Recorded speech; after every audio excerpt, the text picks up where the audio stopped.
Part 17, Silent Hill 2 endings. This is the part of the presentation where we will discuss the 4 main endings. And then after that, we will discuss the archetypal roles of the hero's journey and which characters fulfill which archetypal role. And then we'll get into a little alchemy, too. There's also... This game has alchemy in it in a very nuanced and subtle but profoundly deep way, too. It's fantastic. So of the 4 conclusions, and this is a quote from Team Silent again, of the 4 conclusions, there is no one correct interpretation. Each ending indicates a different possibility, right? So while no certain ending should be regarded as canon, although many do anyway because ambiguity makes people feel uncomfortable, it is safe to say that the most generally possible outcomes are represented between the 4 main endings. And what I mean by that is when James navigates the abyss, when he goes into the darkness, when he's struggling with, when he's going through his journey, there's, at the end of it, there's 4 possible outcomes, if you think about it. He either moves on with his life, which is, of course, the leave ending. He kills himself, which is the in-water ending. He wants to dwell in his unconscious in as pleasurable way as possible. That is with Maria. That's the Maria ending. And then the only other possibility is he tries to stay with Mary or bring Mary back to life or something, which is the rebirth ending. Those are the 4 main possibilities if you think about it. All of the other possibilities that you can envision would be encompassed within those 4 main categories if you think about it. So that's, this is it's a real insightful, wise way to handle the endings, is to say there's 4 possible outcomes, right?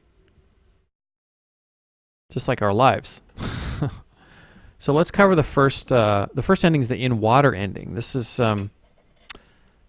one's interesting. Since the videotape James played at the Lakeview Hotel creates so much suspense, I think it's worth covering this ending first.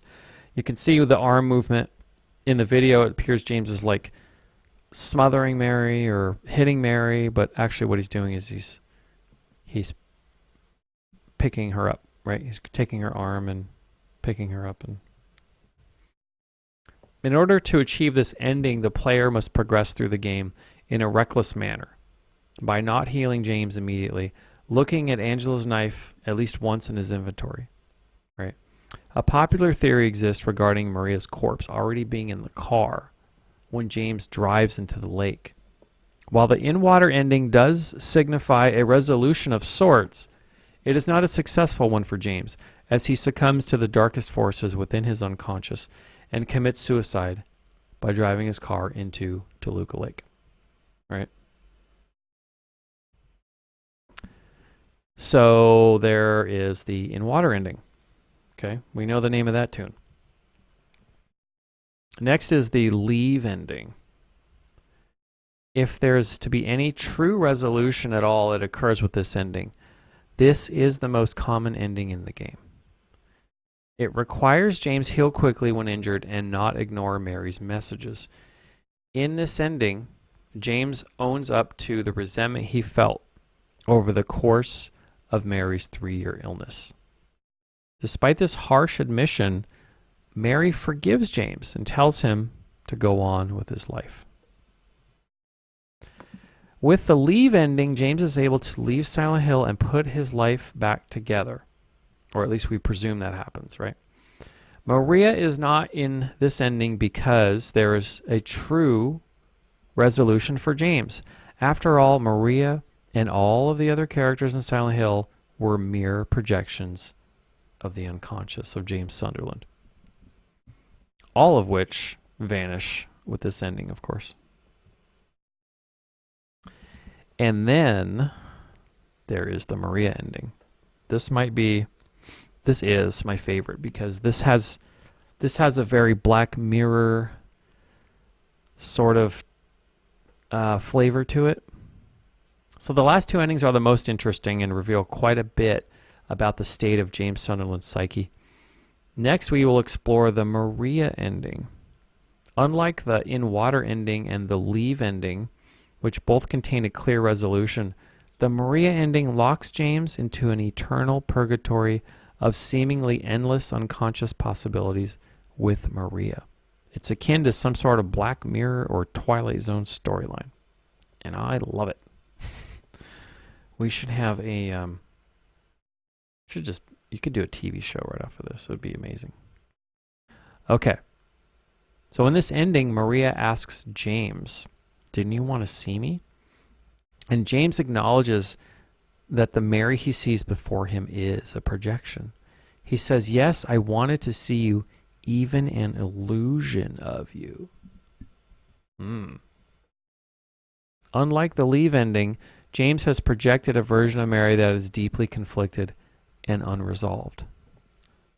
Right? Mary says to him, "That's not true, is it? You killed me." And James, of course, is confessing his true feelings to Mary. This kind of honesty is appearing. It appears to seek resolution. He says, "It's true, I may have had some of those feelings. It was a long 3 years. I was tired. And that's why you needed this Maria person?" Mary says to him. James' guilt about Mary is still very strong, as her question indicates. So much so that Mary refuses to forgive him. In reality, it is James who cannot forgive himself, right? "James, do you really think I could ever forgive you for what you did?" So how does James attempt to resolve his guilt in this particular ending? By trying to stay with Maria in Silent Hill forever, right? So Maria says to him, to James, "You killed Mary again. That wasn't Mary. She's gone. That was just something I..." In this ending, James is able to tell Maria what he really wants, or what he thinks he wants, right? He tells her, "I want you. I want you to be, I want you with me." Even after James says to her, "That wasn't Mary. Mary's gone." So he's desperately trying to put Mary, he's trying to forget about Mary. What does Maria do?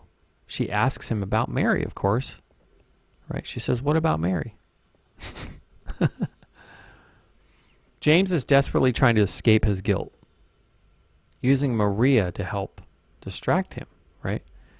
His response to her question, "What about Mary?" echoes the sentiment of that old song. He says, "It's okay, I have you," right? Which is kind of akin to that Crosby, Stills, and Nash song, right? "And if you can't be with the one you love, honey, love the one you're with," right? Kind of a sad song. Maria hands James a letter from Mary, a clear message that this ending resolves nothing. No matter how hard James tries to get away, the ghost of Mary will always haunt him. A lot of possibilities with this ending. And finally, the rebirth ending. Of all endings, this one is the least understood and the most occulted. So hang on to your little pentagrams, kids. This ending is not possible to get on the first playthrough, by the way. But let's watch this ending. Some people may not have seen this. It's worth checking out.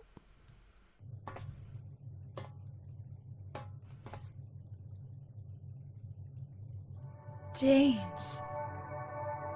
Maria, I'm finished with you. What? But I'm what she wanted. Mary's dead. Don't you understand? She's not coming back. But I can be yours. I'll be here for you forever. I'll never hurt you like she did. So why don't you want me? Because you're not Mary. Without Mary, I just can't go on. Oh. James. Come on, James. You must be joking.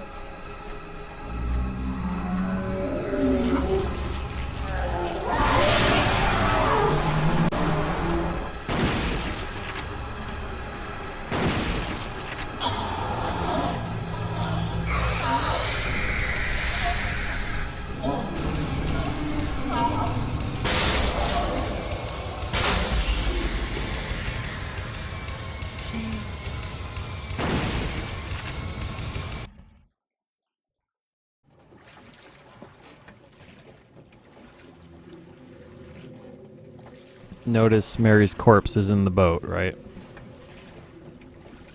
I didn't catch that the first time through.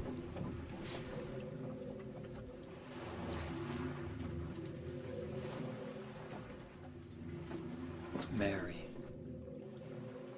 you look so peaceful. Forgive me for waking you. But without you, I just can't go on. I can't live without you, Mary. This town, Silent Hill. The old gods haven't left this place. And they still grant power to those who venerate them. Power to defy even death.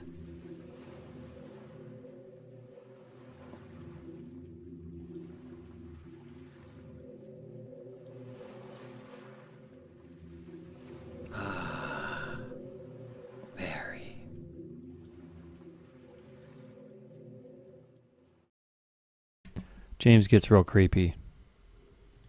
His voice changes. It's weird. So in the rebirth ending, James intends to resurrect Mary ceremonially. At least it appears so, right? But the journey he takes with Mary across the water is actually part of the rebirth ceremony itself. Because water is a symbol of birth, as we are all born of water. A mother must first have her water break before giving birth, of course. The ceremony of baptism, the submerging and emerging from a body of water, is the action of rebirth. But why go to Toluca Lake Island? The word Toluca means place of God. The name Toluca has its origins in the word Tolocan, originating from the Aztecs of Mexico. Tolo means God, while the suffix means place of. So here is more Mesoamerican, Aztec, Mayan references here, right? The rebirth ceremony is only possible if James collects the following 4 items. White chrism, which is anointing oil, the crimson ceremony book, which is of course about blood, the book of lost memories, which is a history, the prehistory of Silent Hill for the native people that were there first, and of course the obsidian goblet. So first we'll talk about the oil. So anointing oil has been used traditionally in religious ceremonies to purify the body in preparation for the ritual. Anointing oils have been used in certain rites to heal the sick. In this case, James needs to obtain the oil in order to prepare Mary for what we are led to believe is a ceremony of rebirth or resurrection.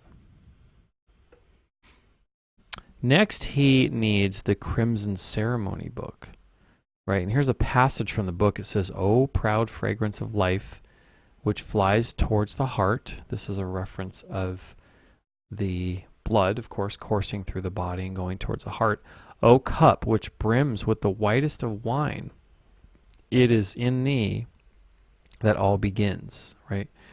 The cup, so the whitest of wine and the cup, so the cup would be the place, it's a yonic symbol. The cup is the feminine, okay? And the white would be the sperm from the male, and this is where it all begins, right? This is where life begins. So the anointing oil could also, in conjunction with the cup, with the obsidian goblet, the book is telling us that this anointing oil combined with the cup is creating some sort of life. So when you combine those two, because one is symbol for the feminine, the cup, and then the white chrism oil is a symbol for the masculine. So this is what this book could be referring to as well. I want to read a little bit about blood, a little bit more in detail, because there's something from Rudolf Steiner, who's a very well-known occultist, and he talks about the occult significance of blood, and this has to do with a sort of a rebirth or a remembering of the old times through the blood. So everything in the world is in a state of evolution, human consciousness included. Man has not always had the consciousness he now possesses. When we go back to the time of our earliest ancestors, we find a consciousness of a different kind. At the present time, man in his waking life perceives external things through the agency of his senses and forms ideas about them. Those ideas about the external world would work on his blood.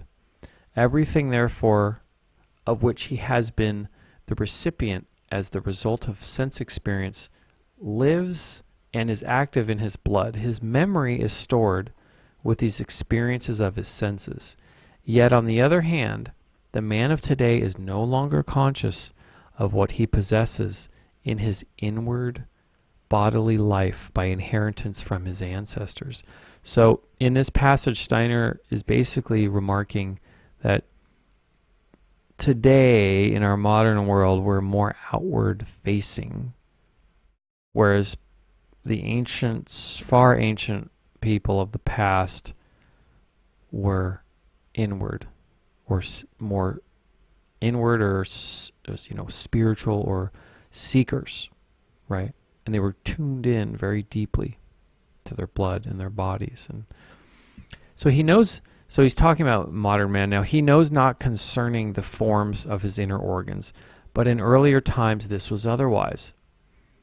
There then lived within the blood not only what the senses had received from the external world, but also that which is contained within the bodily form, and that as that bodily form was inherited from his ancestors, man sensed their life within himself. If we think of a heightened form of this consciousness, we shall have some idea of how it was also expressed in a corresponding form of memory. A person experiencing no more than what he perceives by his senses remembers no more than the events connected with those outward sense experiences, right? He's talking about the outward sense experiences of modern, so-called modern man. He can only be aware of such things as he may have experienced in this way since his childhood. But with prehistoric man, the case was different. Such a man sensed what was within him, and this, as an inner experience, was the result of heredity. He passed through the experiences of his ancestors by means of his inner faculty, right? He remembered not only his own childhood, but also the experiences of his ancestors. This life of his ancestors was, in fact, ever present in the pictures which his blood received. For incredible as it may seem to the materialistic ideas of present day, there was at one time a form of consciousness by means of which men considered not only their own sense perceptions as their own experiences, but also the experiences of their forefathers. In those times when they said, I have experienced such and such a thing, they alluded not only to what had happened to them personally, but also to the experiences of their ancestors, for they could remember these. So James Sunderland, going into the deepest recesses of his unconscious, right, in a sense, with this rebirth ceremony, in a very real sense, with combining these four items, he could be calling upon the old gods. Remember, when James is rowing across the lake, he makes a reference to the old gods, right? So in a very real sense, what Rudolf Steiner's talking about here is that this ability is there, but it's forgotten.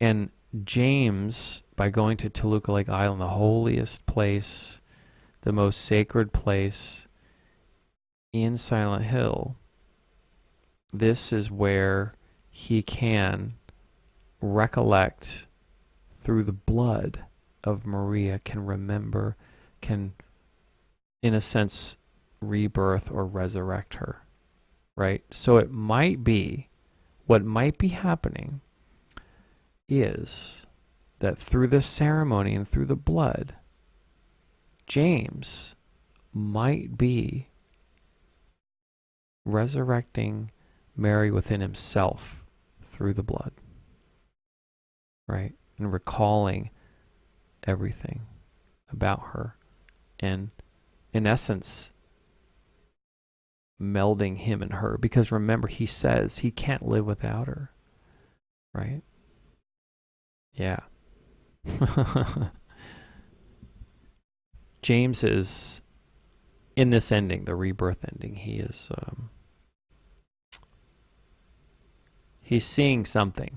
He's convinced of something that is beyond the mind of modern man. He's going back to the old gods, the old gods that venerate them. He's venerating the old gods in the rebirth ending.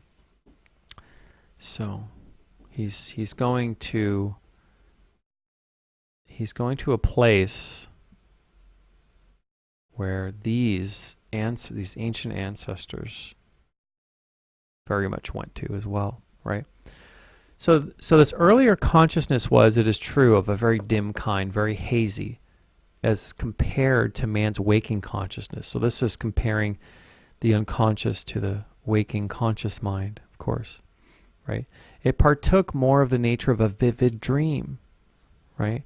What is James experiencing this entire time but unconscious projection, delusions, visions, dreams, all of these things, right? So he's through this rebirth ceremony, he's very much going into the internal dimensions and resurrecting Mary in this place inside of himself. Yeah. So it may not be a physical resurrection as much as it is a metaphysical, unconscious resurrection inside his own self, right? Because of course we know that she's dead, but he has her body and he has her blood, right? There's a lot you can do with that if you're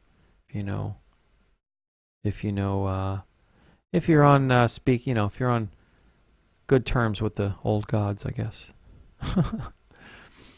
So Steiner goes on to say that the son felt himself connected with his father and his grandfather as one I.